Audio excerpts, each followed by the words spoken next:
So you have learned about how to tell time to the nearest hour.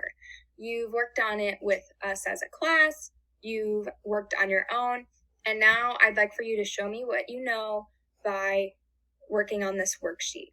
When you get your worksheet, the first thing I want you to do is put your name and number at the top. That's super important. Then you can get started. The first two questions show a clock, and all you have to do is write what time that clock is showing. The middle two clocks are a little different though. So it's going to tell you what time it is, and you have to draw the hour and minute hand to show that time. So for example, when it says show 1 o'clock, you're going to draw the hour hand and the minute hand to show 1 o'clock.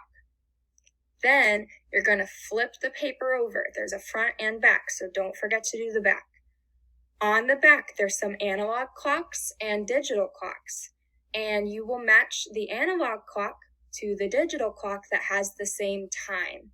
And you'll do that by drawing lines to connect them. And when you're done, make sure you have your name and number at the top, you've done the front and back, and when all of those things are done, you can go ahead and put it in the homework basket.